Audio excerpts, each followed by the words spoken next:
this particular location up here. She has no problem getting on the rope or hooking the quad up to the rope and pulling the antennas up. So you'll see that on my webpage at w2re.com. So I'm in a pretty fortunate situation where I have a wife that doesn't mind that I'm a little nuts in a hobby, and so it all works out for the best. So back to you, Mike. OE6NBG W2RE. Well, you're very fortunate there, no question about that. Where are those tower pictures? I'm trying to look at it, recent posts, recent comments, archives, and I'm not exactly sure where to look there. Go ahead. Okay, yeah, let me get to the site here. When you right there's a black, where there's some icons right there in the black where it says play, it says home, players, pictures, shack. Under pictures, there's local weather station dial 121, under the shack of the antenna system. And the most impressive pictures of all are the ones that are under a shack, and it says bird's eye. The bird's eye pictures give you a view from atop the tower. Go ahead.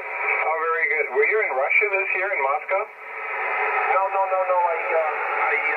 wish I did go. I wish I could have gone, but no, I wasn't. I did contribute to the event, and then got the T-shirt. Guys. Oh, okay, very good. Yeah, well, I had the opportunity to go there, and I thought, well, we must have met then, but we, of course, we haven't. Go ahead. Roger. Yeah. Well, I didn't qualify for one. I wasn't looking to qualify for it. And for the one that's going to be 2012. Is it 2012? Yes, I think 2012 is the next, or 14. I can't remember. I'm trying to qualify for that one. It should be okay from two lands, but there is some competition, guys. Oh, there is some competition there for sure on the East Coast, no question about that. I'm just browsing through the pictures here. Well, that's a serious setup you're planning there. Absolutely wonderful, and looks very impressive. Looks very, very good indeed. And again, I think the terrain and the area around you looks pretty good, so you shouldn't worry about losing a decibel or anything towards Europe there. So really wonderful. Well, that's the making of a station. Really nice. I'm quite impressed with your achievements there, and I see you with a shovel in hand digging the first hole there. So it's really something. The birth of a superstation. Well, Mike, I'm working hard to make it happen. I did single op high power phone at T2 Worldwide, and there was one station that beat me out from New England. That was K1AG. It looks like number 2 U.S. Or maybe number 3. I think there may have been one other station that might have got me on high power, but I'm still in the very early stages of this station. I don't even have real antennas on the mode bands yet, and it looks like we're number 2 or number 3 multi-single CQ Worldwide CW from the U.S. So doing pretty well from the first contest with the antennas going up in October, guys.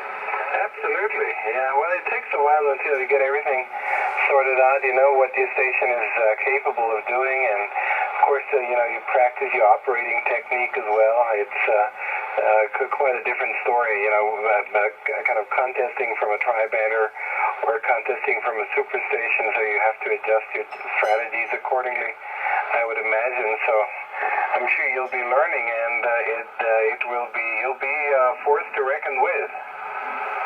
Roger, Mike. Yeah, well, a couple things I did learn from the first contest from here is that I can do some things from here that I can't do from my QTH to the 100 miles to the south. And I was able to, first time ever, run J8 on 40 meters. I was never able to do that from the home QTH, so we had some real good runs on 40 meters to Japan. And also can run 20 meters in the wee hours of the morning over to Poland to Russia.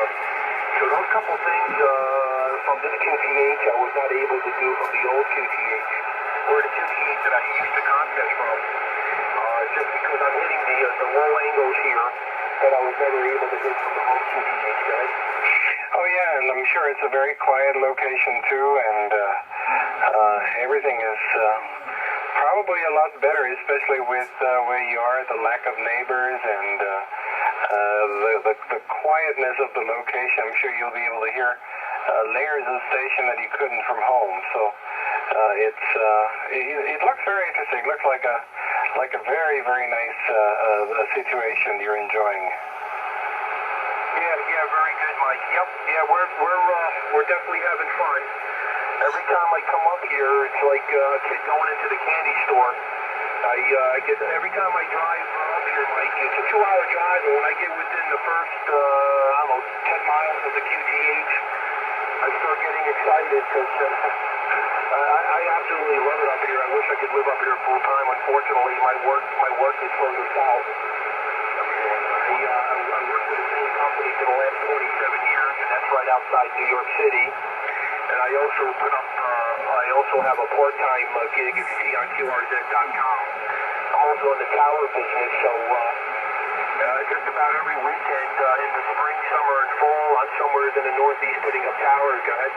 Yeah, okay, I saw that somewhere. Quite interesting. Well, when everything is, said and done, you probably want to remote the station, and that'll give you, of course, complete happiness even from home. Yeah, Roger. Yep, I can absolutely do that. As a matter of fact, my business partner in the tower business, he's a computer guy, so he can get that all set up for me. I'd never be able to figure out how to do that.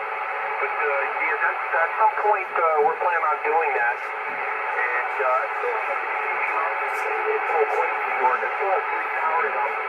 I took most of the antennas down to get this station up and running for CQ Worldwide.